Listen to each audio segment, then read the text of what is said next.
to manage the roles and user privileges within Insta systems.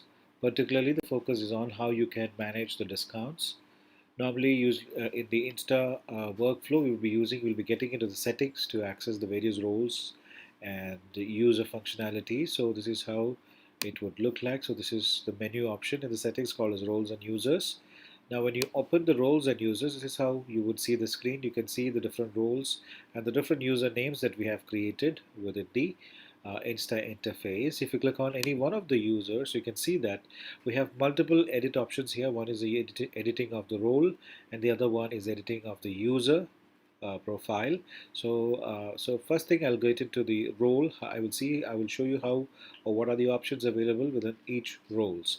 So here I'm opening one of the roles for the stores. You can see that it has two levels of control. One is actually the control to access to various screens, so we can define what are the screens each user role should access by enabling or disabling the checkboxes that you see here. For example, if you want to give an access to the OP workflow, you can selectively add what are the screens that this user should access. Should they be able to see appointments? Yes or no. Should they be able to see billing? Yes or no. So you can define it by selecting these checkboxes. That's the option to control the access to various screens.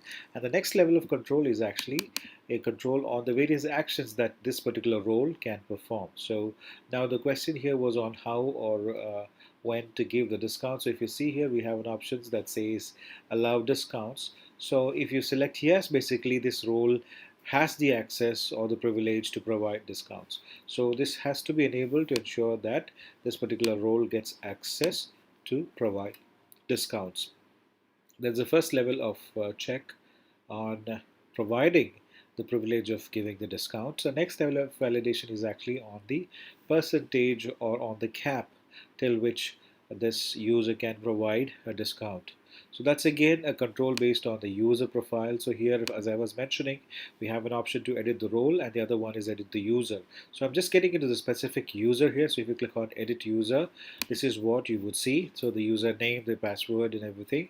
Along with that, one of the option is actually to set the cap or the limit for providing the discount. So here it says permissible discount cap percentage is 0. So you can set the percentages on the screen. So you can see that the discount privilege can be managed in two different screens. One is the user role and the other one is the user profile. So in these two screens, you can set all the controls that is required to control the privilege of giving discounts on each billing screen.